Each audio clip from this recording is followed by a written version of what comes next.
bitches. Hello, hello. Hello. My name is Allie. My pronouns are she, her. And I'm Nick, and my pronouns are he, him. And welcome to Season 2, Episode 5 of Tabula Rasa, bitches. We're so glad you're here.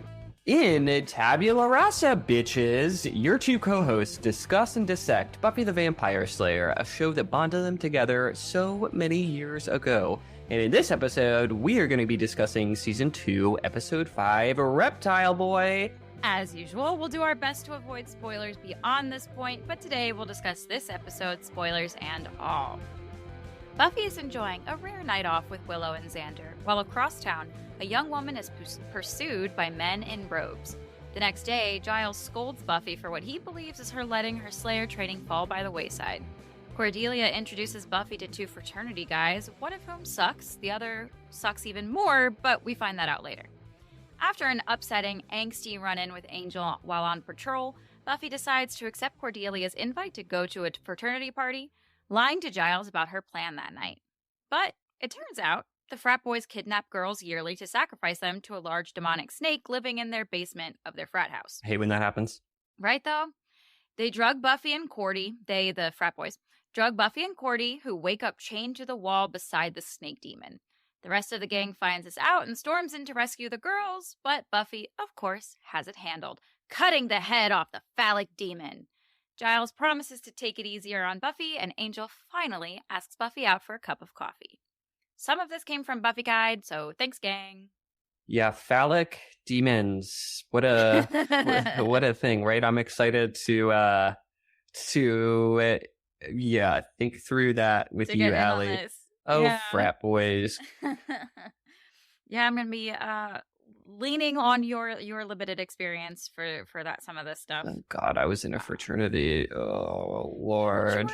You were in the genuinely nice guys one. I don't know what their reputation is like now, but I know I did legit join just for the service. I was buying my friends a little bit, which I'm fine with. I'm fine. I can own that I did need to buy my friends a little bit, but you know. I mean, how is that different than joining any club? Like, yes, you have to pay to be in a Greek fraternity or sorority, but if you take up a sport to meet people, how is that any different? That seems charitable. I appreciate it. Thank you, Allie. I mean, I can't talk. I joined a sorority. So, yeah, true. Oh man. So this scene when it opens, they're watching. Before it even started, I have a note. Oh, dip! Just noticed Amazon changed their thumbnail art to match the season box art. I love that attention to detail. Oh, I'll have to look that up because Allie, like we just talked about, I'm trying to get inspiration for our next season art, so I'm gonna have to look at. I watch it on Plex, not Amazon Prime, so I'll have to check out Amazon Prime. No, on Prime it comes up with the Buffy and Angel faces close together near smoochy pic. Ooh, sexual tension. Delicious. All right. Yes, this scene with the trio watching Bollywood is just so cute. I love it. I love it. Xander has this quote in it, so they don't understand what's happening in the movie. And Xander goes, "And we thought that just because we had no money or no place to go, this would be a lackluster evening." I remember having nights like that where I don't even know what we were watching or why we ended up doing whatever stupid thing we were doing, but it was just fun because we were friends and we were together. Because you're together. We're like a run to Sonic for milkshakes is exciting. Yeah, Sonic has the crunchy ice too. I'll never be mad about a run to Sonic. Well, and like over the summer they do this thing like after a certain time their shakes are half off. That's good to know. Why we ended up piling into my car and heading across the street to Sonic because we were like, I'm sorry, what time is it now? We could go now? Yes, let's go. Yeah, let's do it. Get in the car. Yeah, I want to watch more Bollywood. It's a whole genre of like all musicals. Oh, cool. I don't know anything about Bollywood. I feel like they weren't being super kind to the movie, but they probably just didn't understand the language. Well, I don't think it seems like there was things with like actual animals and stuff that it wouldn't take language to see that stuff was happening. And I'm sure like any industry, there's, a wide variety of levels of goodness on the spectrum. But like as a whole, Bollywood is a lot of dancing. It's a lot of singing. Like, they have the same spectrum of, like, drama and comedy and stuff, but it, like, all has music. Neat. Or at least that's my really American impression of it. And we love music. We love Yes, we musicals. I don't know if do. it's fair to characterize them as musicals. I hope I'm not offending somebody, but we love musicals, so We do. we should check out Bollywood. Yeah, we should. And, like, a lot of it's in English, at least, like, nowadays. Like, it's not all... They might have been watching a really, really old one or something. That was probably free on cable or whatever. Interesting. Neato. Well, if the Scoobies are having a quiet night in, across town, there is a night that isn't so boring for this nice young lady. Yeah. She is... I'm sure she wishes she could be where Willow was. Her spot looked like heaven. She's sitting on the floor while Xander and Buffy are laying on their stomachs on the bed, and both Xander and Buffy are playing with Willow's hair while Willow snacks as they all watch the movie. I'm just like, that just looks fabulous. Yeah, that does. Yeah, head scratches. I remember demanding head scratches from everybody in high school. Always. And I have a quote from Willow. She's because they're saying like, "Oh, is this all we're gonna do?" She's like, "We could talking about going to the Bronze. We could sneak our own tea bags into the Bronze and ask for hot water." Oh, Willow. So precious. She is so precious. And Willow, go have your hot tea at a night out. Why not? Why not? Whatever gives you a little thrill. I'm all about it. The DVD extras for this episode are what clued me into the metaphorical side of Buffy. So, when we get there, this was... No, I'm going to say that. I'm going to save that. Okay. I'm going to save that point. I'm going to lock it away. Yes.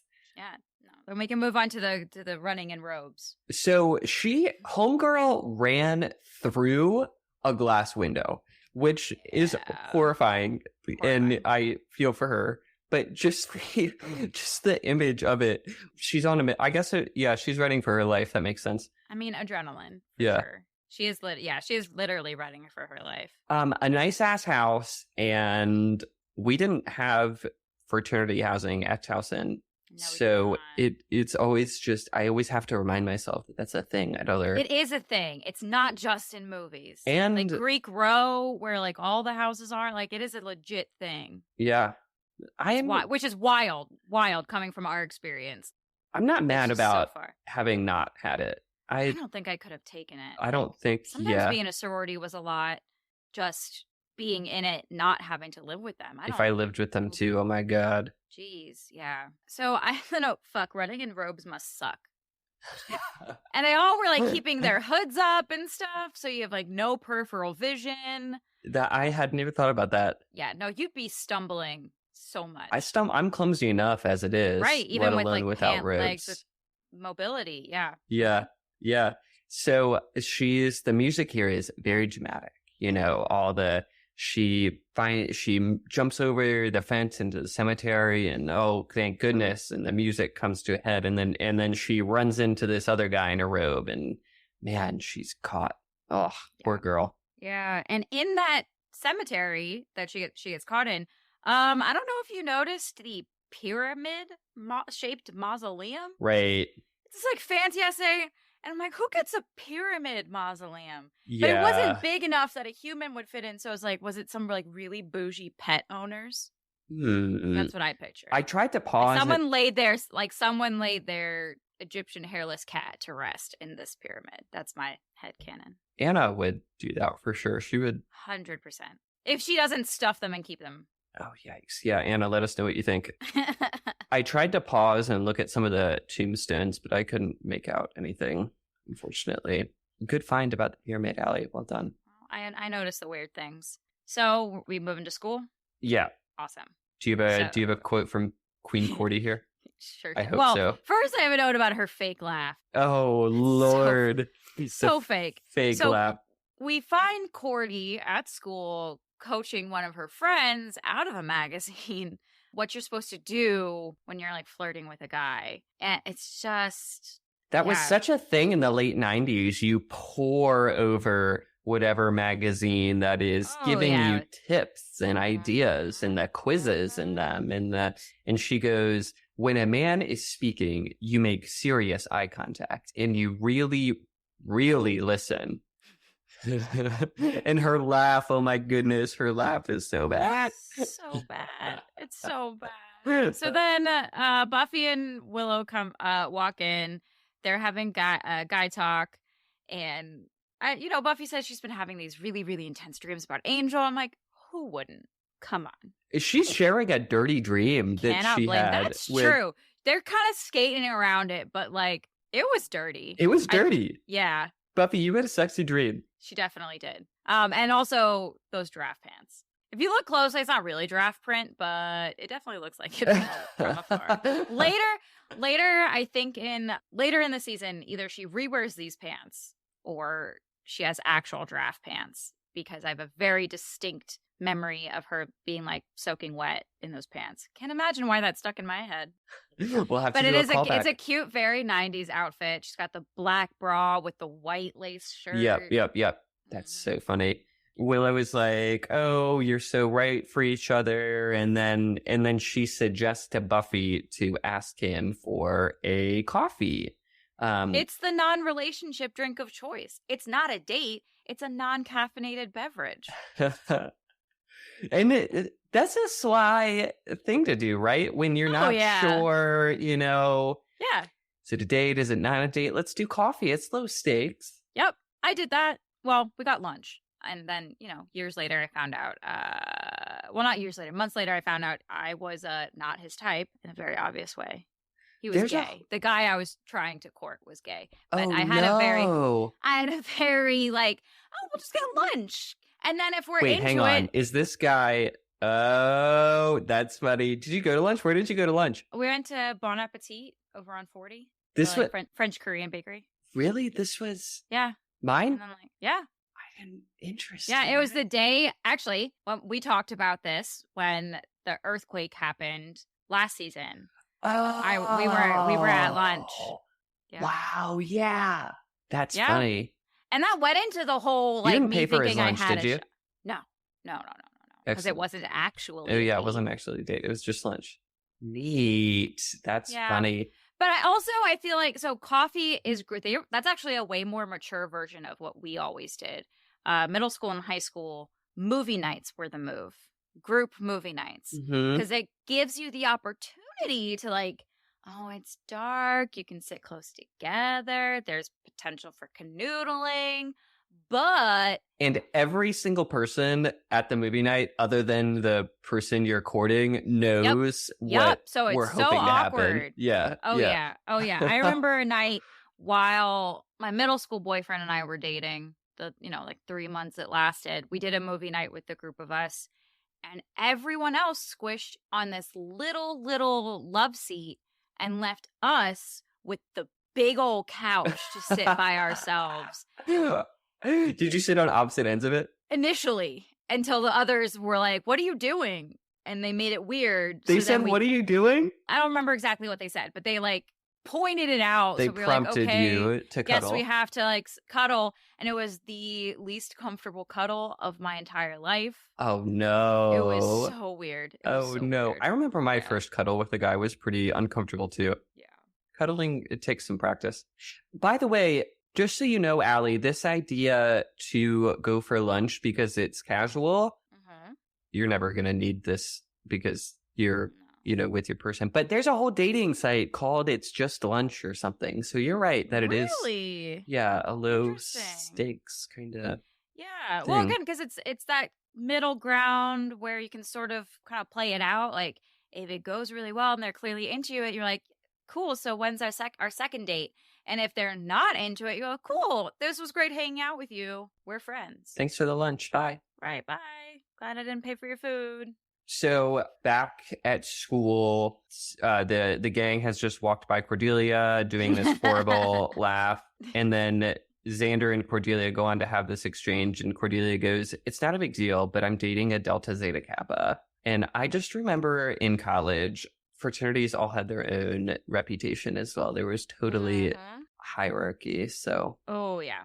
I meant to look up Delta Zeta Kappa. I didn't do that. I wonder if it's an actual. I believe there is some sort of rule that they can't actually use real Greek organizations. Yeah, that makes sense, you'll actually. always see some kind of one that's not already established. But sometimes they're like very clearly supposed to be a certain one based on like colors and things like that. So Xander says something to Cordelia like, oh, yeah, you have to like, you're going for college guys now or something like that.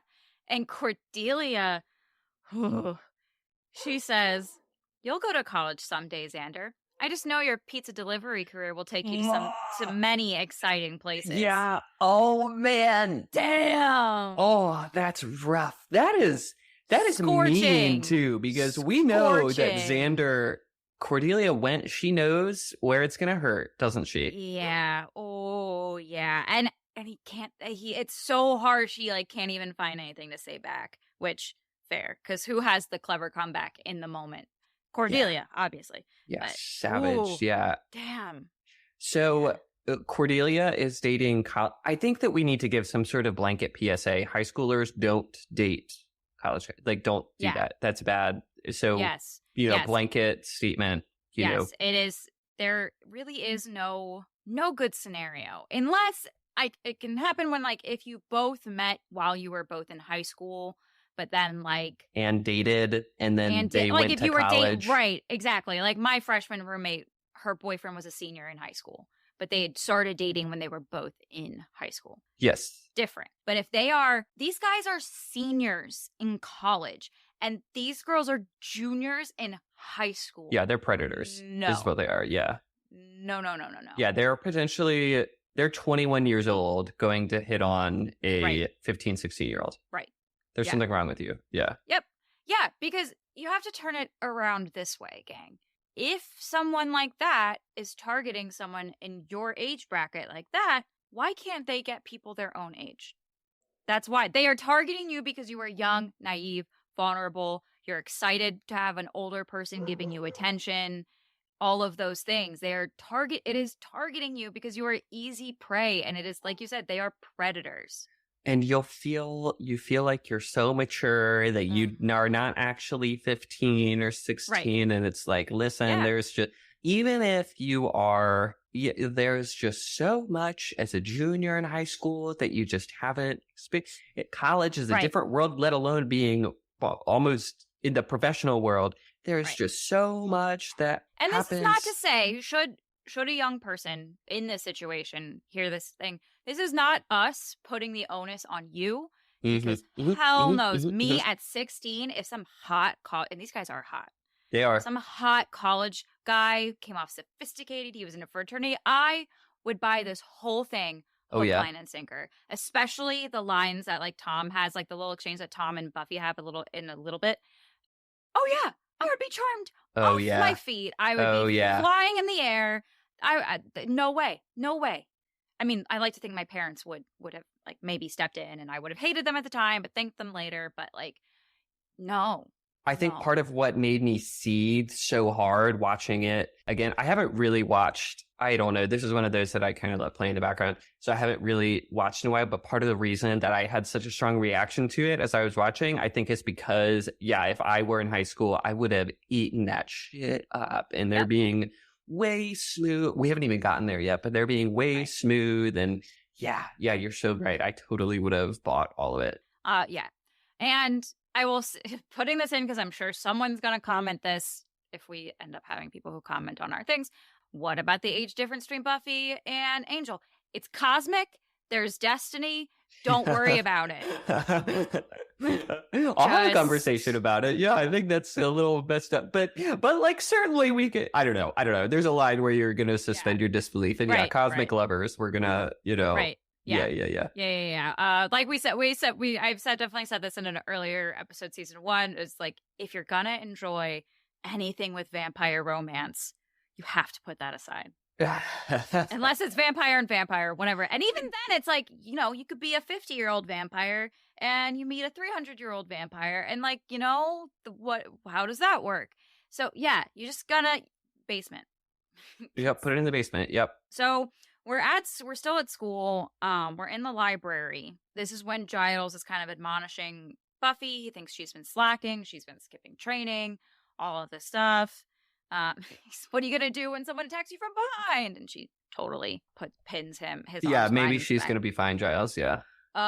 amazing. But she does have this great moment where she really does intelligently shift his mind frame, because Giles has the audacity to say, I remember what it was like to be 16. I know what it was like to be 16. And she said, no, I don't think you know what it's like to be 16 and a girl and the Slayer. Yeah. And to his credit, he pauses and he admits it, that, no, you're right. I probably don't know. Yeah. We're going to get into this dynamic, this conundrum, because on one hand, you do need to be training extra hard when there isn't the end of the world coming that night, because you need to be. But at the same time, when Buffy's like, what about that little slice of life that still belongs to me from 7 to 7:05 in the morning? Like, I feel for Buffy too here. It's hard. I appreciated that too when he did take a second. He was like, you're right. It's interesting that Giles is presenting being the Slayer as a good thing. He's like, you know your purpose, you know and she's more saying I'm stuck. Right. And interesting. I don't know. It's a complex situation. And again, he's not wrong, because the situation is that grave. It is that real world ending, or at the very least, it's, demons killing people. People are dying. It is a big deal. Buffy's potentially dying too, yeah. Yeah, Buffy's potentially dying. People she loves, the world as they know it, that kind of thing. So it's a really tough spot, because he's not wrong. But it's also that balance that we face, I think, in a much lesser consequences level. But sometimes you do have to forego being productive to, like, fill your to cup, recharge, make sure that you're okay, so that you can then go back to the productivity stuff and be okay.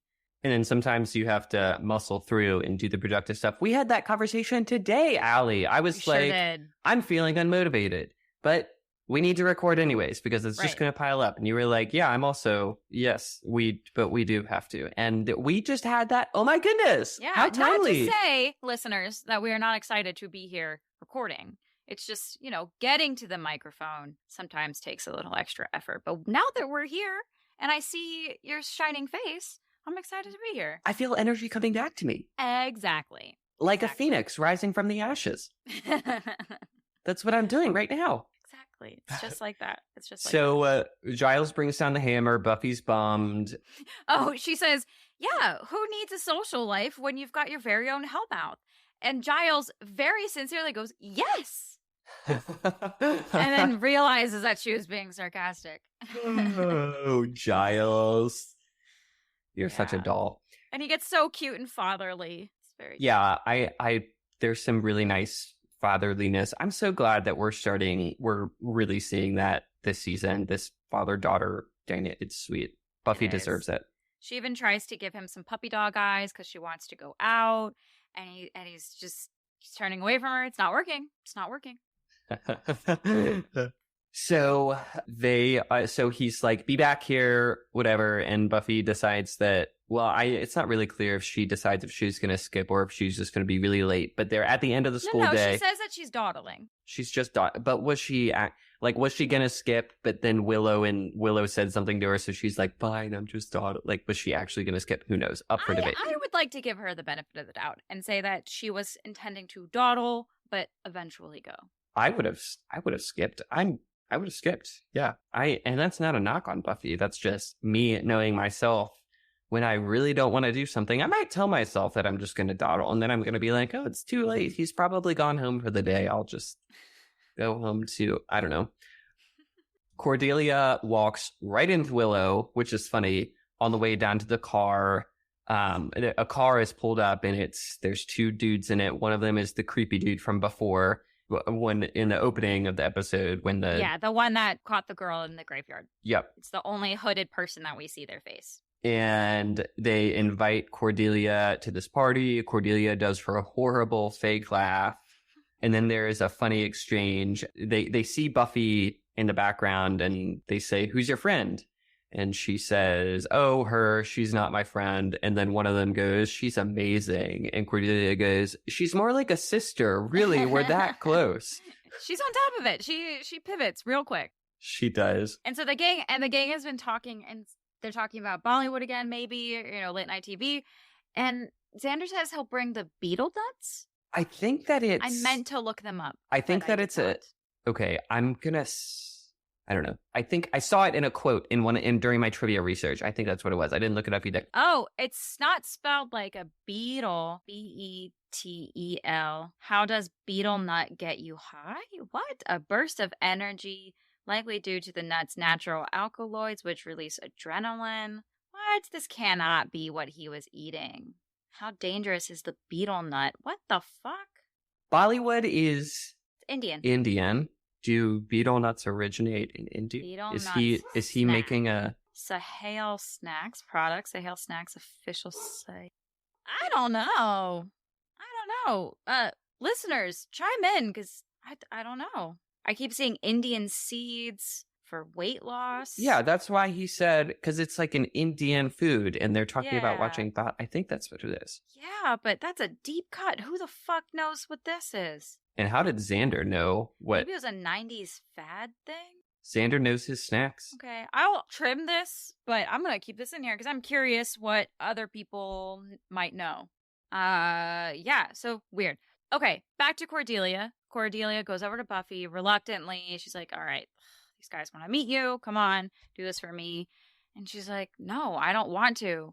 And Cordelia goes, and if there was a god, don't you think he'd keep it that way? Yeah, I wrote that down too. Cordelia is so funny. So she is. She drags Buffy over, and Buffy has a hilarious line here. The creepy dude goes, I'm Richard, and you are? Which is a presumptuous way to introduce yourself. But Buffy goes, so not interested. So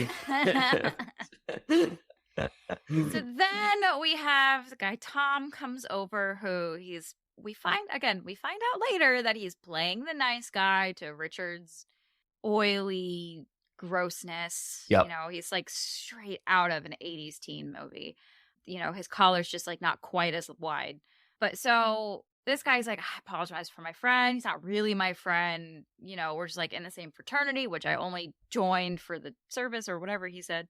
Oh, he said because my dad was in it, whatever.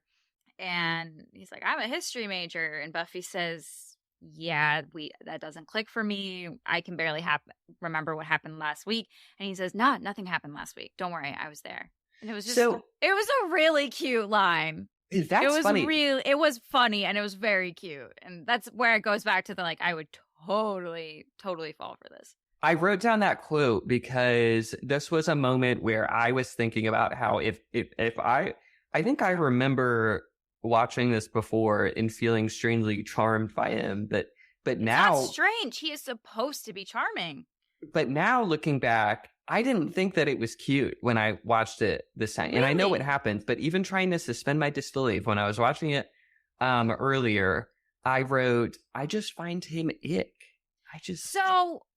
That's my next note is knowing the end when you're watching it, it does come off so obvious that he's like being the shy, softer, oh, I'm not a party guy. Like, ugh, don't you hate parties? Like, but it'd be so great if you'd come and like save me from being bored. Like, it does come off so obvious. I hated that too. I hated when he said that too. He's like, oh, it's gonna be so lame. Come save me. Like, yeah, this is a party you're throwing. Your fraternity is I don't know, big pick me energy, dude. You ain't cool. But then, yeah, I don't know. I would have bought it. I can recognize how it's cute while also recognizing it is such an obvious play. I think, but so he's like, I'm talking too much, blah, blah, blah. I'm rambling. And Buffy goes, people underestimate the value of a good ramble. I ramble a lot, so that is meaningful to me. So Giles is there and he's like, hurry your ass up, come on. And she's clearly smitten by Tom. And Xander says, I hate these guys. And this is, I think, the first time where Xander had said something about a guy, and I agree with him. Yeah, it's a little tricky to see this episode to determine whether Xander is protective of Buffy out of jealousy or out of friendship. I guess maybe a little bit of both. I have this debate later on that I wrote down this. So Xander and I end up at the same end point. Buffy, don't go to the party. Right. But the reasons along the way might be like slightly different. But if we both ended up at the same spot, does it matter? You know? Yeah. I don't know. Well, and like I said, I do think it's probably a mix of feelings, but it does seem like at least a little out of jealousy because they're talking about Angel and he's like ruffled, and then she's like, yeah, well, I guess I'll maybe this guy would be good. Oh, this is later, but Buffy's like, oh, well, maybe I will go to the party, and he's like, wait, no, that's not what I meant. Very clearly, like, yes, I meant no Angel. I didn't mean yes, this other guy. Xander, we can't put our friend in a cupboard for her whole life, okay? But we can protect them from predators. I'm okay with that. So the training session that she has with Giles is really short because she kicks his ass again. He's so funny when he's trying to be intimidating. Yeah. Yeah, he is. He's like, and beware, I'm not going to pull any punches. Smackdown.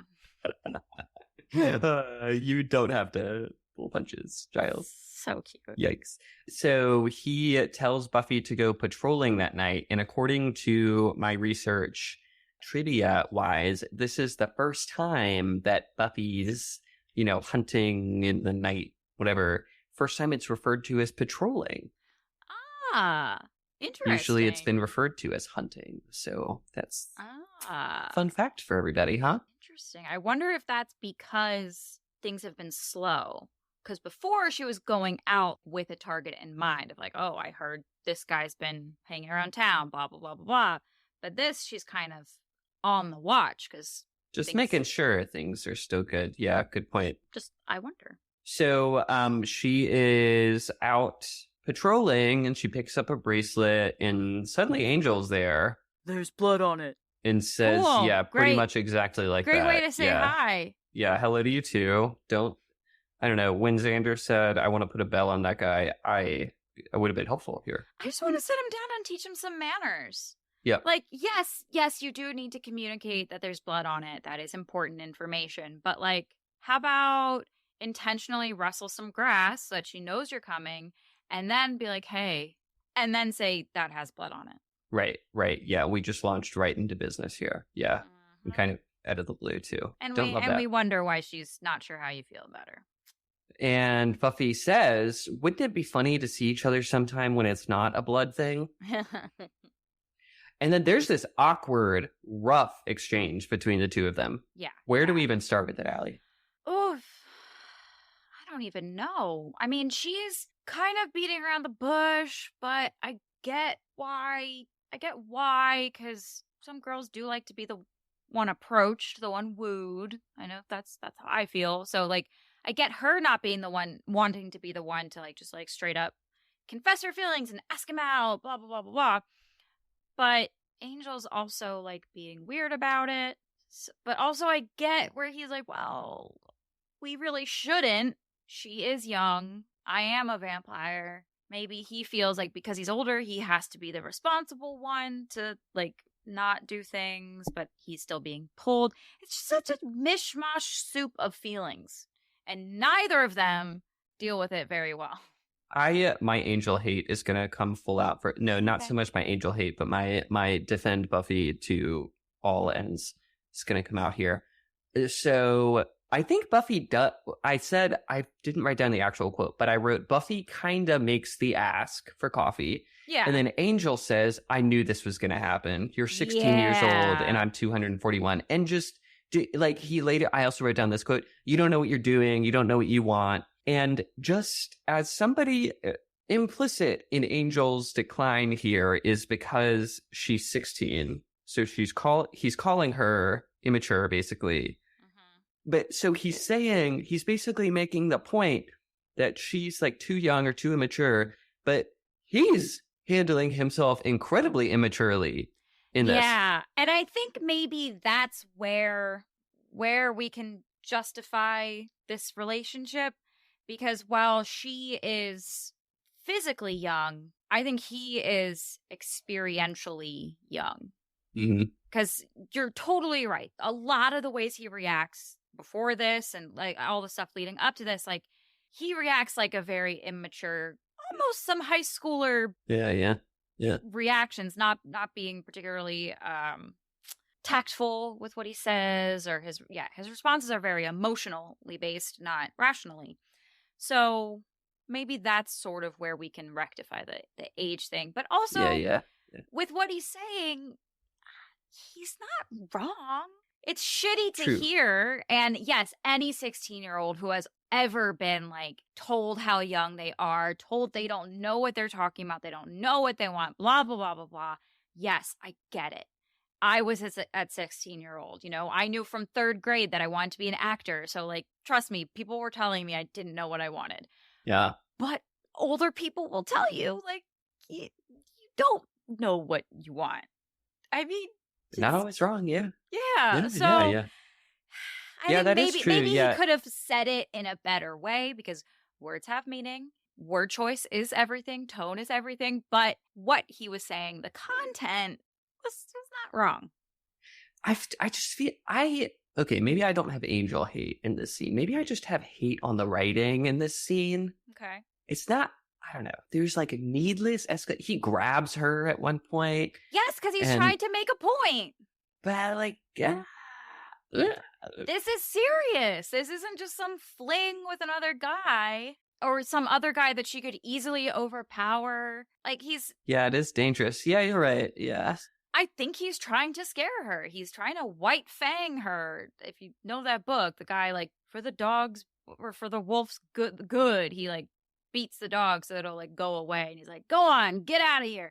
So he's you know, I think he's trying to scare her so that she will like actually listen. Now, I do love what she says, because he's saying like, this is, you know, he's saying all the cautionary stuff. And she's, I think it's a little late to be reading me a warning label. So true. You've already made out. Although, you know, you've just made out a couple times. You're not really so far you couldn't turn around, but.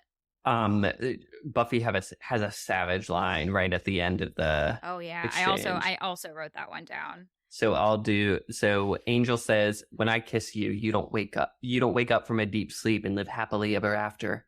No, when you kiss me, I want to die. Yeah. Oh, ouch. Yeah. It's rough. And then I agree with her choice to then leave, because I don't even know how you continue that conversation. Yeah, that conversation is over. Yeah, maybe pick that up after everybody's cooled off. I do love that they show her leaving, though. She basically runs off. Because so often in movies and stuff, you see these like great lines or these, you know, kind of like, oh, shutter lines. But then it just kind of cuts to the next thing. And you're like, well, okay, but in reality, what was the immediate aftermath there? Right. Yeah. I want to see like, they then had to go put their coat on, grab their purse. Was their purse next to them? Did they have to like go into the other room? Like, wait, do they have a long drive? Do they come back to pee? Like, just, I think that was so funny. So I love that they actually showed her running off. Yeah, right. So the next day in school, Buffy's really bummed and Cordelia comes in. But she looks super cute. Yeah, she does. I love this outfit. Flag this for the Instagram. It's this cute long green skirt, like a grassy green, and this white floral top. And although Cordelia will come in and insult her looks, which is totally unfounded and just a whole bunch of BS, her hair looks super cute. She's rocking this short cut this whole time. She's got a little barrette. Like, oh, great outfit.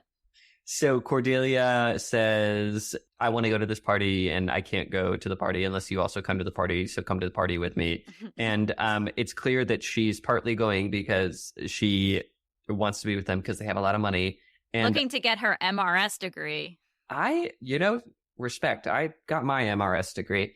And Cordy goes, these people are rich and I'm not being shallow. Think of how many poor people I can help with all my money. I love her so much. Cordelia. I also had that quote, obviously. And you know, if that's your choice, go for it. Fuck yeah. At least she's going as far to think about like, I could do good with all my riches as well as be fabulously rich. I'm going to recognize my bias because if it was some mediocre dude who was saying that, I would call him a bad person. But because it's Cordelia and I love her, I'm like, get it, girl. Well, and before she comes in trying to like butter up Buffy with compliments. She goes, all right, I respect you too much to be dishonest. Yeah. I just love that. I love you can tell in the way that she speaks and the way that she phrases her things that she's very smart. She is who she says she is. That's refreshing. So we have a really brief scene. There's some chanting happening in a weird dungeon, and a guy is committing himself to the fraternity. There was some ceremony in my fraternity. I had that question for you. Did it involve blood, though? Nothing. No blood, no dungeons, no swords. Wow, that sounds really lame then. Yeah, I guess so. And I didn't get endless riches from it either. So maybe that was the problem. Should have been worshiping a penis monster. I guess. Yeah. But I also wrote of the ceremony. Wow, bet you feel real tough, huh? Yeah. It's just what their egos needed, right? I guess, yeah. So I have a bit of trivia. The kidnapped girl that we see is Jordana Spiro. That is the actor's name, who went on to star in the super cute sitcom that my mom and I watched religiously called My Boys. Interesting. Yep. She plays this sports writer who, just she's a very guy's gal. She hosts the weekly poker night with all of her guy friends, and there's romance and cute sitcom-y stuff. It was a good time. Neat. That is a fun fact. So she went on to be quite successful. Good for her. I'm happy for her. So this is the scene we alluded to earlier. Willow and Buffy are talking, and then she and Xander and Willow all walk down the hallway. Buffy's like, yeah, Angel treats me like a child. And Xander's like, yeah, fuck that dude. And Buffy's like, at least Tom can carry on a conversation. And Xander's like, oh, no, that's not what I meant. Yeah. Also, they had one conversation, so I don't know that. Okay, as the Brits would say, they had banter. Okay, they did. They had a rapport, and that was out of one conversation that when they had never met before, where she has never had that fluid of a conversation with Angel. Yeah, in all this time very of true, knowing actually. him. Yeah, she even says Angel, I get 5 words out of. And this is a reflection on. This is not a reflection on Tom being some great conversationalist. This is the reflection on Angel being like, come on, dude, step up here. Yeah. Well, and again, going back to the charm of Tom, wow, this guy that I just met, I immediately have this wonderful rapport with. Whereas this guy that I'm killing myself over can't hold down a conversation. And I don't even know what his favorite color is, Yeah. So they walk into the library. Giles is being silly, trying to be badass cute. with the sword. So cute. It is really cute. That. Good try, Giles. You are a badass. You are. So Buffy hands over the bracelet, and Xander is like, she should patrol while we all do research. And cool, Giles Xander. is like, yeah, good idea. And I like this line from Buffy. Buffy says, hello, she is standing right here, and she's unavailable.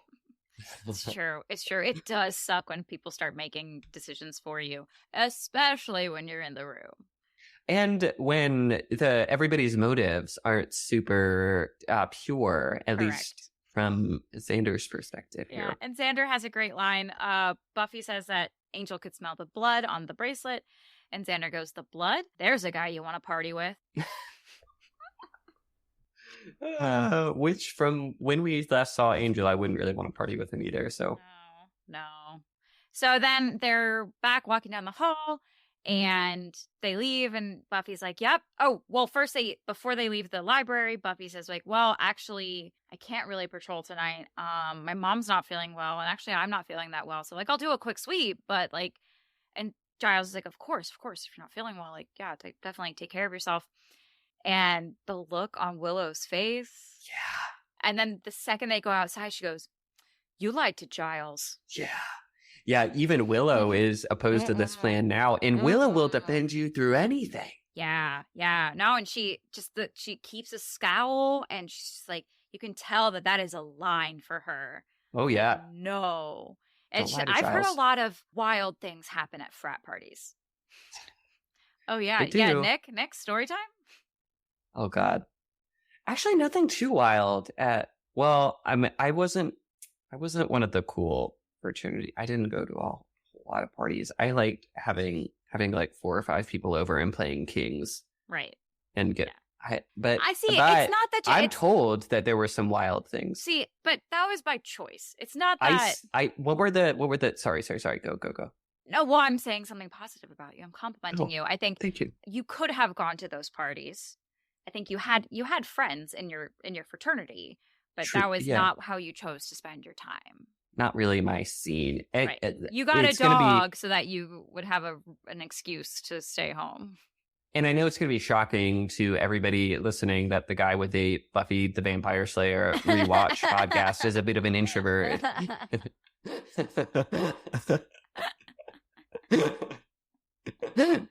You can't tell by the fact that I have a podcast. Oh, man. We are not super cool. That's okay. I like us. Never was. I would not have made different decisions, but I could not say with any sort of sincerity that I was cool. Well, so then Cordelia coaches Buffy Buffy gets chastised by Willow and Xander. Yeah, and Cordelia is then saying, okay, so you want to seem interested, and if anybody talks to you, they're probably not going to talk to you, but if they do, you want to, her parents' digs are such made up BS. Yeah. Such a fucking Buffy's liar. A smoke show. Come on. Right. Like, yeah. Like, they could have at least, I don't know, if they wanted Cordelia to be, like, super harsh on Buffy, then I think the costume department wardrobe should have dressed Buffy differently. Or, like, this could have been the day she had her hair at least in a messy bun instead of, like, cute and clearly styled. She clearly picked out a cute outfit. This isn't the day she's in, like, jeans and a hoodie. Yeah. So it comes off very stark as, like, well, you're lying. It doesn't even make sense. Yeah. Right. So then they're in the car. They're arriving at the party. Buffy's in this strappy, very 90s little black dress. But didn't Cordelia specifically say not to wear black? I wrote down that it is funny that Buffy is in a black dress because she was specifically told not to. Also, one color. Right before this, we just have a continued theme of Cordy being a terrible driver. She's pulling into park and she hits the car. And then blames it on them. Why do they park so damned close to you? It's so good. They go in. Cordy spends no time going off with Richard. Buffy is sad and lonely wallflower. We've all been there when you're like, fuck, I don't know anybody here, which is why I don't go to parties when I don't know somebody there. Well, she came with somebody she knew, and she got ditched. Oh, I know, that but sucks. like also knowing Cordelia, who's shocked. Right. That. Yeah. But then, so Xander decides to sneak in, and I will say Xander's preppy frat look is on point. He blends in very well, other than the fact that they don't actually recognize him as a brother. At least wardrobe-wise, he did a good job.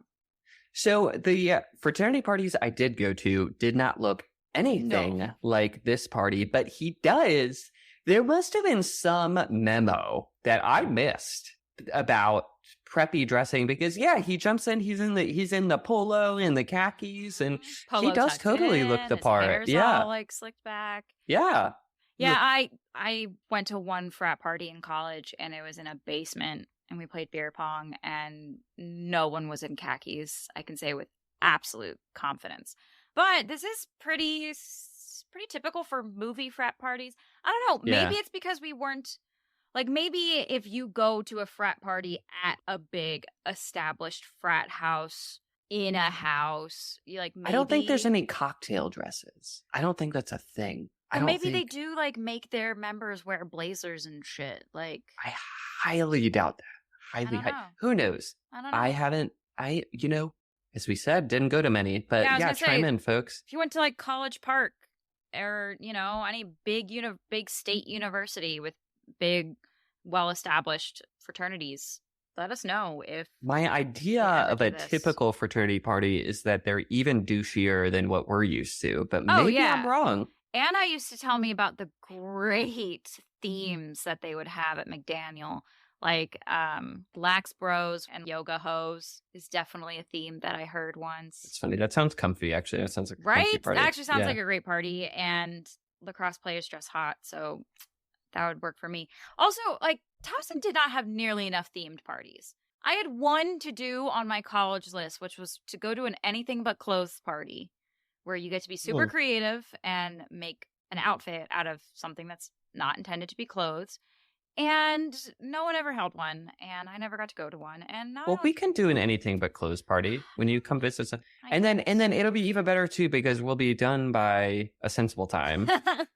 And then we'll, I don't know, have like fondue or something cute. And that's true. It'll be fun. Yeah. Okay. I'm going to wear a pillowcase. Dobby. We're just all going to call you Dobby. I wasn't thinking of Dobby, but yeah, you're right. Exactly what that is. Yeah. The caution tape is a classic, but that's so done. I'd have to think of something clever. Anywho. Yeah. So more pick-me energy from Tom here. So some dude starts to randomly charge Buffy, which is whatever. Drunk guys like you. They don't charge like a bull, though. They don't. I don't know. This guy did. So Tom pulls her away. They're dancing, and then he eventually says, "Okay, it looks like the Hulk is gone. You don't have to dance with me anymore, dude." Okay, big pick me energy here. Fuck you. You don't have to dance with me anymore. He didn't say it like that, though. Oh God, I just rolled my eyes so hard. But he didn't say it that way. Tone is everything. I thought he was playing it very cool. Again, I recognize that he is playing a part. Yep. Not defending Tom's actions at all. But the role was convincing. Cause what I noticed is when they were slow dancing, if you look at his hand that's on the small of her back, it's actually his fingers are kind of curved. So it's not flat against his back. He's very lightly holding her back. So he's definitely distancing and playing it cool. Yeah, I think he's playing it very convincing. Again, all right. No faults to Buffy here, because I get it, girl. Oh yeah. I don't even thinking he's disgusting. I don't fault Buffy either. I know. You never would. But interesting. Okay, yeah. So and earlier she has some very good instincts not to take a drink. Yeah. If you don't want to drink and party, don't do it. So Xander is spotted as party crasher. Outside, Buffy steps on some broken glass, and then Tom joins her, and then Richard brings her a drink. And Buffy goes, "I'm tired of being mature," and she takes a drink. I know they have to do this for the show or whatever. There's just a theme here that I don't love so when I make an irresponsible choice, I have there's like a range of consequences that I accept because I have made when I speed, when I go 5 or 10 miles above the speed limit, I am accepting the consequence that I might get a ticket. Right. It is not fair that teenage girl who has literally the weight of the world on her shoulders steps one toe out of line, and then the second she does that, she gets almost sacrificed to a snake demon. Yeah, that was definitely outside of the parameters of what she was accepting for the ill consequence. I'm pretty sure she was just thinking about, hangover the next morning. Right. Yeah, tomorrow's probably gonna suck, but, fuck it. Or maybe she was gonna, giggle too much and, embarrass herself. And, make a fool of yourself. Yeah. This was definitely not what she was accepting as consequences this time. Lucky for her, she is a slayer, and she could take care of the situation, but that sucks. And I just hope that Buffy the character knows that you're allowed to experiment and do silly things as growing up. You're supposed to do that, whatever. You're not always going to get sacrificed to a snake demon for doing it, I think she does fine, though. So back in the basement, the girls are chained up.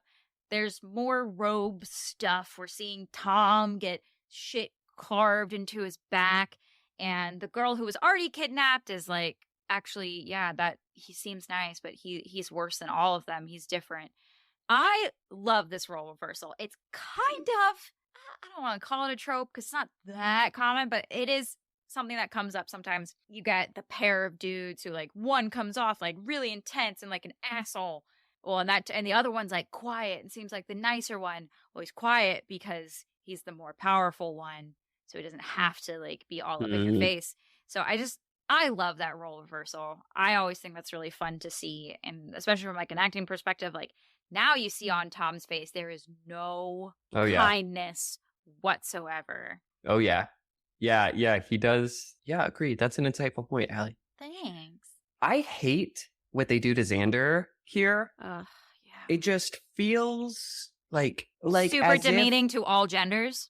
Yeah, as if putting makeup or so-called mismatched clothing on somebody is the worst thing you could possibly do to someone else. Yep. Y'all are a bunch of misogynists. And, all of that stuff is worth making fun of. And right. I mean, yeah, that's just so dumb. But I guess it does a good job in making us hate them, right? Oh, yeah. Because it's also what they're saying to him when he's dressed like a girl.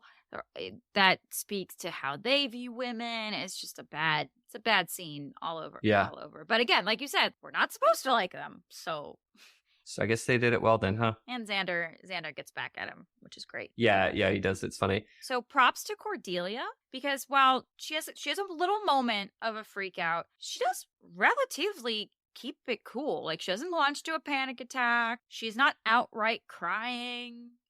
And she even has the presence of mind to get back to say back to Buffy, why did I ever let you talk me into coming here? I love the look that Buffy gives her right after that. Like, are you fucking kidding me? Serious? Look. Yeah. Cordelia really, we talked about this in Some Assembly Required. She has some real bad luck, man. Poor Cordelia. I guess the universe hands us only what we can accept, and Cordelia do not give me that bullshit. A strong, never mind. It just sucks to me. Don't even try to sling that bullshit on this podcast. How dare you? Okay, never mind. Cordelia's life just sucks. There's a number of dead people who would be like, I think God did throw me something I couldn't handle. Actually, Lord Oprah really did fuck that one up. Yeah, exactly. Man. The universe sent me something, and no, I could not handle it. Okay, so we just continue to feel bad for Cordelia. Yeah. But we're happy because she has great one-liners, and we love to see her. And we are very impressed by the way that she handles herself. So she continues to be a badass. While she doesn't have the fighting moves that Buffy does, she does have a fight or flight instinct that is productive. She does not just like freak out, pee herself, and go limp. Like, she's badass. She's a fighter too. She's a fighter in her own way. Yeah. So in the library, at this point they've made the decision to call Angel because they've put together like who the girl is, and there's this other exchange where Willow's like, no, don't call Buffy, call Angel. Angel is there, he can whatever. So Angel's there in the library.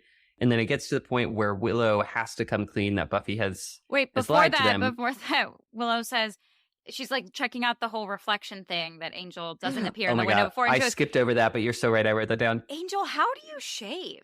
Good point. Great point. Good question. I mean, I guess that's the same question you would give to like any blind person. And I guess the answer is you figure it out. Yeah, I'm looking at myself in the camera right now. I really need to shave really bad. I should do that today. There's plenty of things that I've learned to do. Like, there's a good amount of makeup I can do without a mirror. I would never do lipstick without a mirror, but like, I can do mascara and, do my foundation and stuff. I can do a lot of that stuff like in a car without a mirror. So you figure it out. Wow, that seems impressive to me. I'm an impressive person. What can I say? You are an impressive person. So yeah, let's get back to Willow also being very impressive, telling off Giles and Willow. Into them. Her whole speech is fantastic. I wrote down a snippet of it. She's 16 going on 40. She was directing at Giles, and she turns on Angel. And you're going to live forever. You don't have time for a cup of coffee?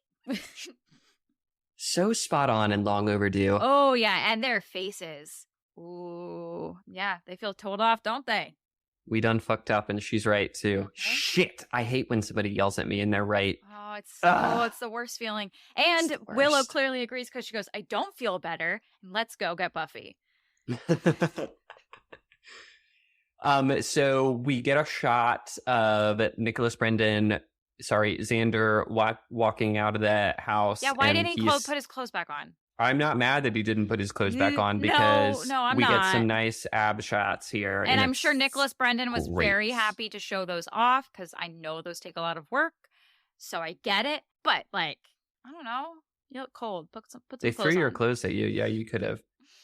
Yeah. So we finally meet the snake demon. Yup. The phallic penis. Mm-hmm. The phallic penis. All It penises. is The gross. phallic demon. Yeah, the penis demon. Mm-hmm. So Say penis one more time. Penis. The demon's name is Makita. They establish that it gives them money and power and shit in exchange for sacrificing the girls. And which is some pretty big cosmic power. Because it's not like he turns rocks into gold and that's how they get money. yeah, It is clearly like outside stuff of, their stocks go up or sell for a profit. It's definitely like bigger outside of them. So like actually Makita's pretty powerful. yeah, the mechanics of Gross, it but are pretty powerful. very nuanced and interesting. That is definitely some blood magic that you would need sacrifices for. It never occurred to me that this was a euphemism for a penis until it was either you or Bruce who told me the first time. It's probably me. So when we first started thinking about the podcast, and we were like, oh yeah, the deeper meanings and Buffy, the metaphors, like we could really explore that and stuff. This was the episode that came to mind right away for me as something I totally missed. I don't know how I missed it. It's so clear. It's so clear that it's like, they're worshiping veil, sort of. Like I remember, so I really didn't start looking at the metaphorical side until I was watching some DVD extras, and they mentioned it in what they were talking about, and Buffy fighting her demons and like growing up, and I think they even talked about this episode of like a big snake that gives you women power and money. Yeah. Gross. It's in the basement. Yeah. That's in the basement. Yeah. So then that's when you go, fuck me, jeez. And then you're like, oh, I thought this was damn, just I suck at this. I thought this was just a fun show with vampires. Yeah. Now it's all like deep and meaningful. Now I have to rewatch it and make a podcast about it. I have a Where Are They Now trivia. I looked up Tom, aka Todd Babcock. Great last name. So according to IMDb, he last worked in 2012. Great last name? Is that what you said? Yeah, Babcock. I don't know. So cool. Okay. I don't know. I feel like it's the kind of name you hear in like books and stuff. So it's kind of funny that like a real person actually does have that name. Sorry, where is he now? He doesn't appear to be working in the film industry. He last worked, according to IMDb, in 2012 on a movie called War of Art, which he wrote and directed. Oh, interesting. Yeah. Well, I suppose I wish him success. Yeah, I wish him success. Yes, I don't have anything against him. You wish Todd success. You wish Tom fiery death. Yes, very fiery.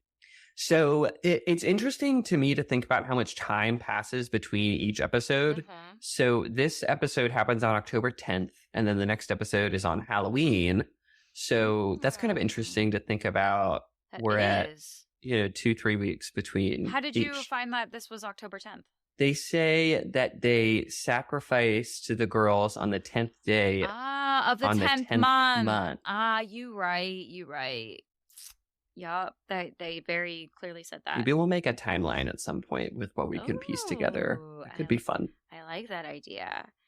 So Xander, so the Scoobies, Willow, Giles, and Angel have arrived at the fraternity house, and they are met by Xander in a hooded robe, and they're like, "What are you doing here?"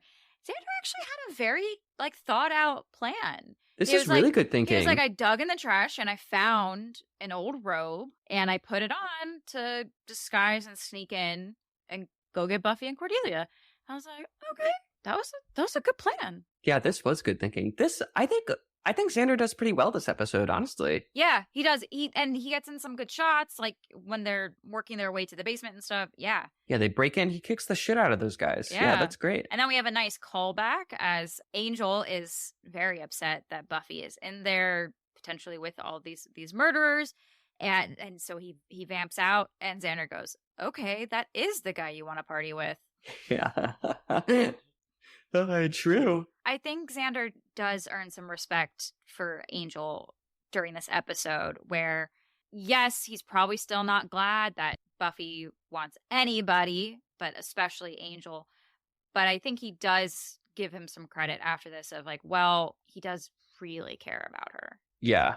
Yeah, I may not be thrilled that, like, I may still be wanting to date her, but man, it's clear that we both same goals, care about her a lot. Yeah. Yeah. So Tom, we continue to hate Tom more and more and more. Buffy's taunting Makita And Tom says women can't speak to him or whatever. He backhands her. Sure does. And and then later he says to Buffy, "You bitch, I'll serve you to him in pieces." And he's like, yeah, I definitely did have a little, ooh, he used the B word. Okay. Yeah. As the Scoobies are charging in, Angel was not invited in. What the fuck? I had this question too. So I have a theory. Sorry, I interrupted you. So did you have more? Oh, no, I was eagerly awaiting your theory. Okay.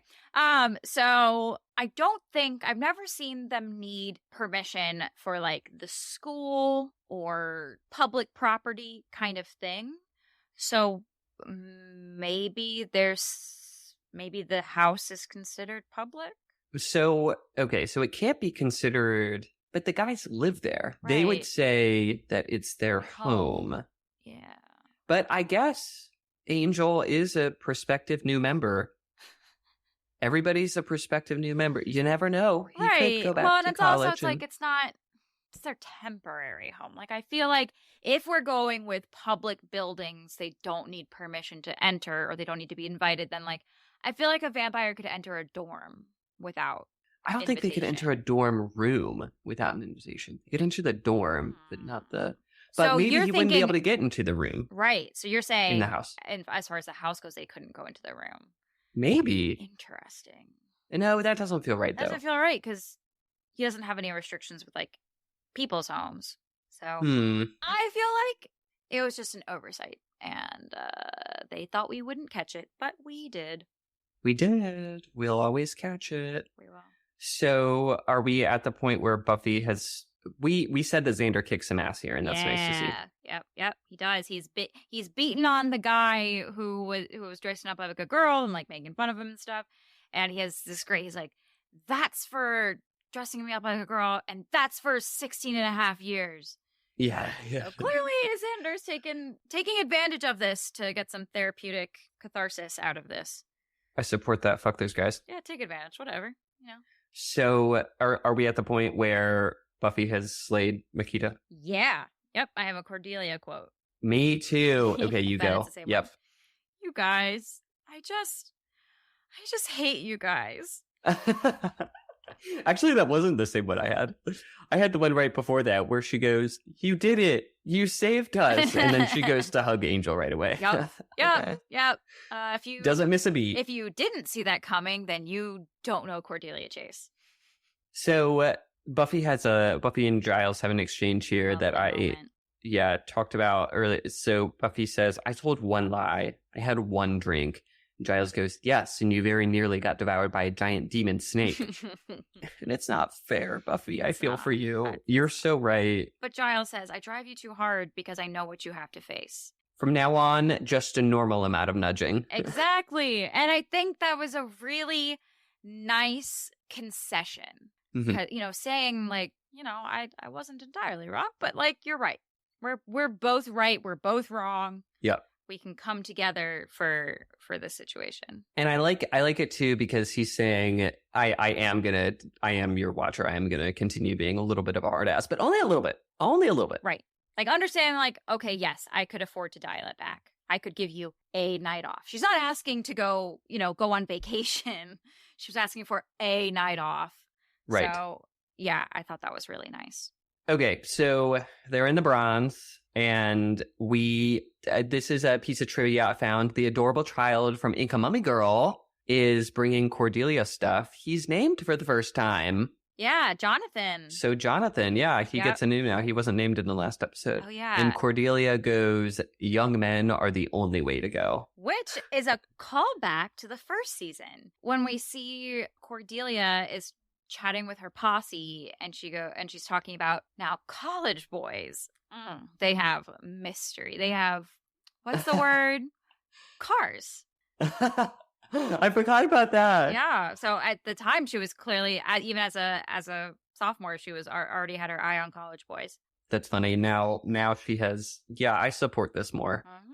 Go after people who are interested in you and bring you things. Yeah, I mean, I still feel like this whole situation with Jonathan is not ethical or particularly kind. Oh, she's using him. Yeah. But I don't know.